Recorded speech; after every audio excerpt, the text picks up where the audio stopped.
নমস্কার বন্ধুরা, কেমন আছেন সবাই? আশা করি সবাই ভালো আছেন।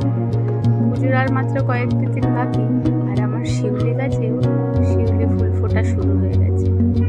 আর আজকে সকালে উঠে দেখি গাছ ভরা নীলকণ্ঠ। ওপর থেকে দেখা না গেলেও ভিতরে পাচ্ছে প্রচুর ফুল। ঠাকুরের কাছে বলি, রোজ যদি আমার কাছে এত ফুল হয় তাহলে আর ফুলের দোকানে গিয়ে লাইন দিতে হয় না। আসলে বলতো মনার বাবা বাড়ি থাকে না, তাই মনাকে স্কুল দিতে যেতে হয়, আর ছেলেটাকে রেখে যায় পাশের বাড়ি। ফুলের দোকানে গিয়ে যদি বলি একটু তাড়াতাড়ি দিন, তাদের নানান কথা। তারাও আগে যারা এসছে তাদের দেবো, তাদের আর বোঝাই কি করে বলুন আমার অসুবিধা। তাই ঠাকুর যদি রোজ আমার গাছে একটু বেশি ফুল দেয় তাহলে আর ফুলের দোকানে গিয়ে লাইন দিতে হয়। ভেতরে অনেক নীলকণ্ঠ ফুটেছে, আর এই গাছগুলি সবই আমার মায়ের লাগানো।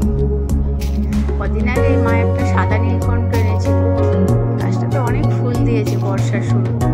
আজকেও দেখি একটা ফুল ফুটেছে, আর গাছে আছে অনেক কড়ি।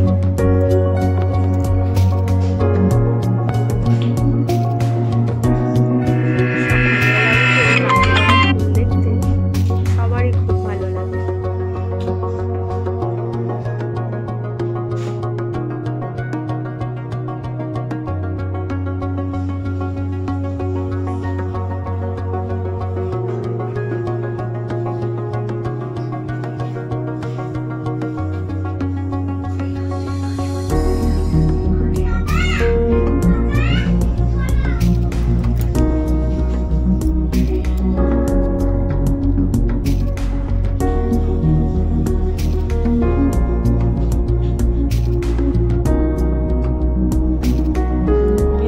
অনেক ফুল ফুটে আছে।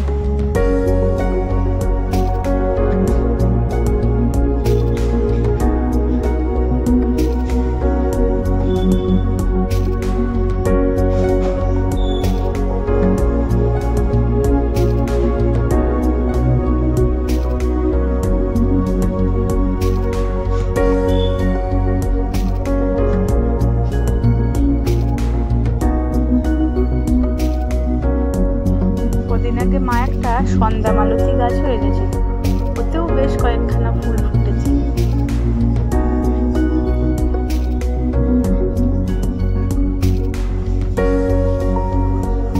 আর শিউলি গাছে অনেক কুড়ি এসেছে। গাছটা আমার খুবই ছোট, তবুও গাছটাতে ফুল হয়। আর শুধু এবছর না, ওকে বসাবার কয়েক বছর না, মানে ওকে বসাবার কয়েকদিন পর থেকেই। আর এই যে একজন ছাদে এসে সকালবেলা গাড়ি নিয়েই ব্যস্ত। গাড়ি হচ্ছে ওর প্রাণ।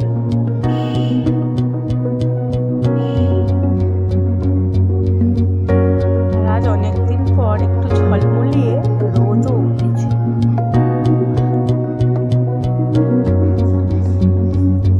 গাছের ফুল দিয়ে আমার কালা চাঁদকে সাজিয়েছে।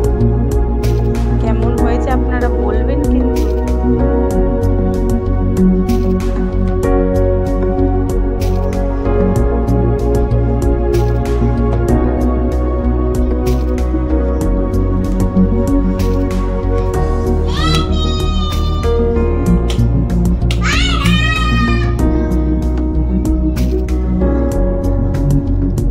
সুন্দর লাগছে আমার তারা মাকে।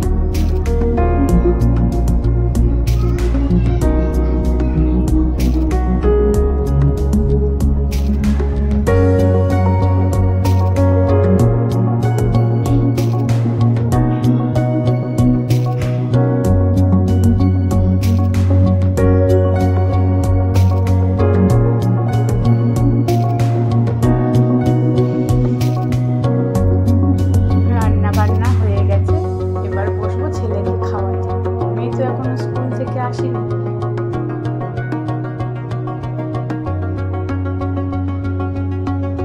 আজকে রান্না করেছিলাম মাটন।